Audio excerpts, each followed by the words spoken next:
warahmatullahi wabarakatuh. Perkenalkan, nama saya Reti Ramasari dengan NIM belakang 778. Kali ini saya akan mempresentasikan mengenai hukum dagang. Hukum dagang merupakan salah satu cabang dari hukum yang mengatur tentang hubungan hukum antara orang yang terlibat dalam perdagangan bisnis, mencakup beberapa aspek yang berkaitan dengan kegiatan komersial, transaksi jual beli, perjanjian bisnis, kepilitan, perusahaan, dan hak kekayaan intelektual.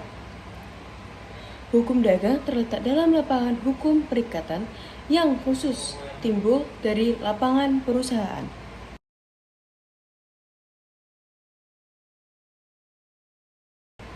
Perikatan dibagi menjadi dua sumber. Sumber yang pertama yaitu sumber perjanjian, yaitu ada pengangkutan, asuransi, jual beli perusahaan, makelar, komisioner, wesel, cek, dan lain-lain. Lalu ada sumber yang kedua, yaitu sumber undang-undang. Salah satu contohnya seperti tubrukan kapal pada pasal 534. Lalu, hukum yang mengatur dagang ada kodifikasi dan di luar kodifikasi. Yang di dalam kodifikasi itu ada Kitab Undang-Undang Hukum Dagang KUHD dan Kitab Undang-Undang Hukum Perdata KUHPER. Di luar kodifikasi, terdapat Statblad 1927 nomor 262 mengenai pengangkutan dengan kereta api. Lalu, Statblad 1939 nomor 100 Ciotol mengenai pengangkutan dengan kapal terbang di pedalaman dan purbanel serta tambahan-tambahan selanjutnya. Selain itu, di luar kodifikasi dan di dalam kodifikasi terdapat kebiasaan yang berlaku.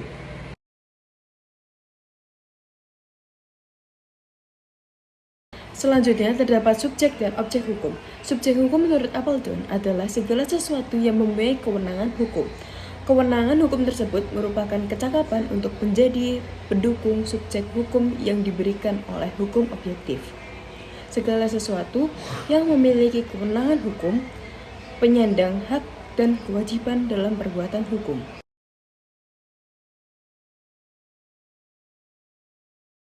Contoh dari subjek hukum itu sendiri antara lain perorangan, individu, manusia.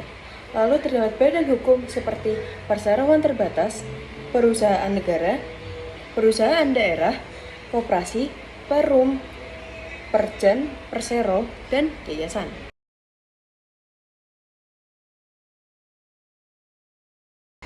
Lalu ada objek hukum. Objek hukum adalah segala sesuatu yang berguna bagi subjek hukum dan yang dapat menjadi persoalan atau pokok permasalahan dan kepentingan bagi para subjek hukum.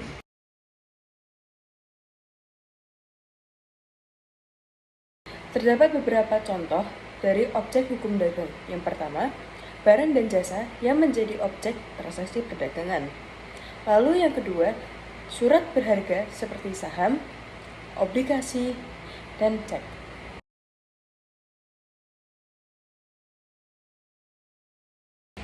Terdapat fungsi dan peran penting hukum dagang.